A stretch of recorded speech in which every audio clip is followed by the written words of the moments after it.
Shalom, shalom, Sister Deborah, prophetess in the wilderness. And you know what? That's all right with me. Coming again on this Deborah platform with another message. I will say this is a lovely day in which the Most High Yah has made, and I, Sister Deborah, shall rest therein. This here today, video. I'm getting ready to video. I'm videoing this message. And I hope that it really helped someone out there to understand what we as people are going to go through and endure. And me myself, you know, it could be George Floyd one day, and it can be Sister Deborah the next, and it can be you tomorrow. So know that no matter if it's last week, today, or tomorrow, it's still all in the Most High Yah's hand. Here I'm at the hospital in the emergency. I just picked up my son from one hospital and brought him to a different location, a different hospital, because he was rumbling in that hospital with the staff and the police. And let me tell you something. I don't have that. He got angry with me because on the phone they wouldn't let me in the hospital at all, and he was on the phone telling me about how he's going to sue them, and they in here talking all this here stuff about they're going to charge him for this and charge him for that.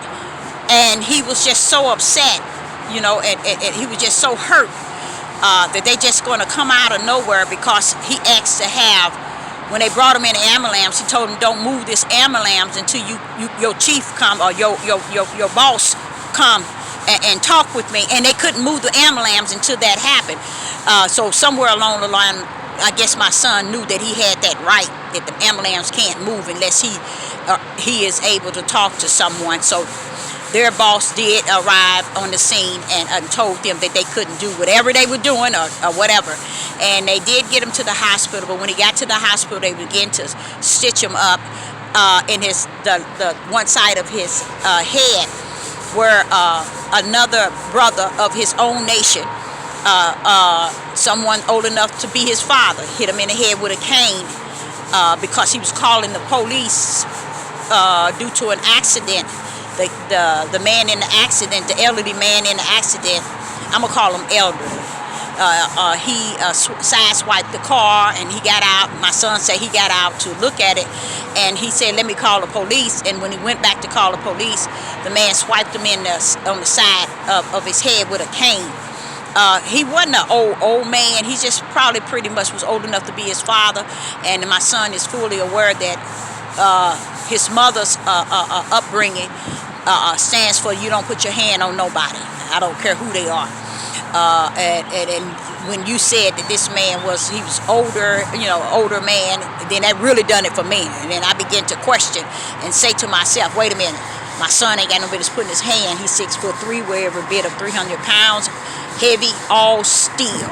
But he ain't got no business putting his hand on nobody, because he could hurt someone. I already know that. But so that's why they didn't let me into the hospital to be with him. So he called me from the hospital, and all you can hear is the police arguing, the nurse, and my son. And I couldn't hear anything, and I told my son to calm down. So when I told him to calm down, he felt I became his enemy. So he told me that when I went in to the lobby, I told him, right now, anybody wants to say anything to my son, come see me in the lobby. So the security and the nurse that was in the lobby, they won't allow no one in to the hospital, they did make that phone call. By the time they made that phone call, my son was coming outside telling me, come on, take him to another hospital. So here we are at another hospital, and I'm hoping that they are taking care of him. But he's very emotional regarding how the man said he was going to charge him for assault, because he defended himself, and he did end up having to kind of beat the man down. So I began to tell my son, he said I was taking their side. You know what? I let him know, you ain't got no side, and nor do I. The only side I know of is righteousness, and what is right, and what is just. I don't care if you are my son. I birthed you. I brought you to my breast. I took care of you. I nourished you. But yet in all, I do not take unjust, unrighteous. I don't care if it's you or anybody. Now, if I can't hear what you're saying, and I'm asking you to calm down mean come down so I can hear what you're saying. But if I can't hear what you're saying, I'm trying to yell to you to calm down so that I can hear what you're saying. But he wasn't getting it. So he felt very emotional and began to cry because he felt I was taking their side. And how can I take a side and I wasn't even inside? Woo! I'm telling you, this world is something else. So I began to, when I brought him to this hospital, I thought about George and how they said he called on his mother during the time that he was enduring what they were doing to him this particular day he lost his life. I want to tell you men out there's one thing and one thing only. You better watch yourself and how you deal with your queens, how you deal with your mothers and your grandmothers and your women, because they are really your truly backbone. Even when they dead and gone, they're going to always be your backbone. They're going to always be what you refer back to, what you can think back to. You ain't going to think back to what daddy done, because daddy ain't done nothing. You ain't going to think back to calling daddy because daddy going to protect you. You going to think back to mama, even though mama dead. And that's exactly what happened to George. Even though his mother was ceased before, throughout this whole ordeal, who did he call on? Mother. That's a part of the lesson I was telling you all about, is understanding why did he create woman. Because we are the true birth pain. We are the true sorrow carrier. We are the true barriers of the issues of our sons and daughters, our husbands, our fathers, our brothers, our uncles, our friends. We are the real strong backbone of who you all are, while you want to walk around here and crown your head as king. Adam he was crowned by God as king. But when he got into the garden, he took the crown out and off and laid it to the ground and worshiped woman. That's how easy men are to be manipulated by society and a system. Your strong part is your woman, that female. While you all run around here trying to belittle the only thing that gives you strength and going to see you through. She can't see you through if you're battling and going up against her. Why do you think he calls all the tribute and all the sorrow and all the things that's going to come up on the earth? It's like unto a woman in travail, in birth. It's because he know we have, as women, have taken on a great deal of issues.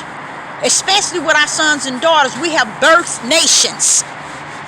We have brought these nations to our bosom. We have raised and fed and nourished and took care of and protect this nation. And this nation needs to now know how to look to us, because we'll stay on our knees and praying to the Most High on y'all behalf. My son got in my truck and he was so angry with me. He said, you took their side. You're not hearing me and you're not feeling me. I had to take him a long ways around the circle. But you best bet I got him on the other side, because I have to let him understand, Mommy done been there, done that. It ain't nothing you can say nor do that make me not feel what you either gone through or what you going through. I said, first of all, I heard the word says it's a time to speak and it's a time to keep quiet. One thing about our men, they don't understand that third verse. It means that, okay, you can speak. But when it's time to keep quiet, it's time to shut your mouth and listen. Then I begin to tell him it ain't nothing that he ain't going through that many has not went through. But I want you to understand, this is the suffering not of you all as men, but the suffering of us as women, as mothers, as grandmothers, as parents, as aunts, as uncles. Not uncles, but as aunts. This is our suffering. We suffer with you in life and we suffer with you through death. That's why George was calling mama, because he knew death was in his present, and he was calling the only one he knew. He didn't call on the Most High Yah, he called on his mother. So I say unto you all out there, I refuse to stand for unrighteous. I don't know what's the whole overall or what took place with my son, but I'll get to it. The main thing I'm concerned about is I went to bed late this morning, like at 4 a.m. And I was awakened from a call from my son saying he had the accident. But I got an issue here, you guys. Nothing come up on me without the Holy Spirit warning me. And I want to know where was that warning. I didn't receive that warning, nor did I feel that warning. So the Spirit is going to have to bring things back to my remembrance last night about how he brought things to me. He's going to have to bring it to my remembrance, because the Most High Yah, and I don't care what happened, he always warns me. He loves me enough to warn me and prepare my way for any darkness that I must walk into. So I give him all praise and glory that my son is okay, that I got him to another hospital, and he's right now being taken care of. And when he comes out, we'll deal with it from that level. And he said that he wants a lawyer. He wants to sue. He wants to take them to court. I said, you know what? The only thing you better do is turn to the Most High Yah and give it to him and let him take us from here. I can't trust in what you got to say. I can't trust in what you got to want to do, son. I got to trust in the only thing I know, and that's that right hand of the Most High Yah. For it was present when you were created. It was present before the foundation of the world, and it is the power of the Most High Yah. Christ is the Most High Yah, beloved right hand. It is all power that exists on the face of the earth and in the heavens and sits on the throne. So I today hope this heal and help many that's out there that might have gone through this situation. And I say unto you, continue your day in peace, because that's what I'm calling on. It's the Spirit that sent me to keep me rested in humbleness and peace. So I say unto you, shalom and shalom.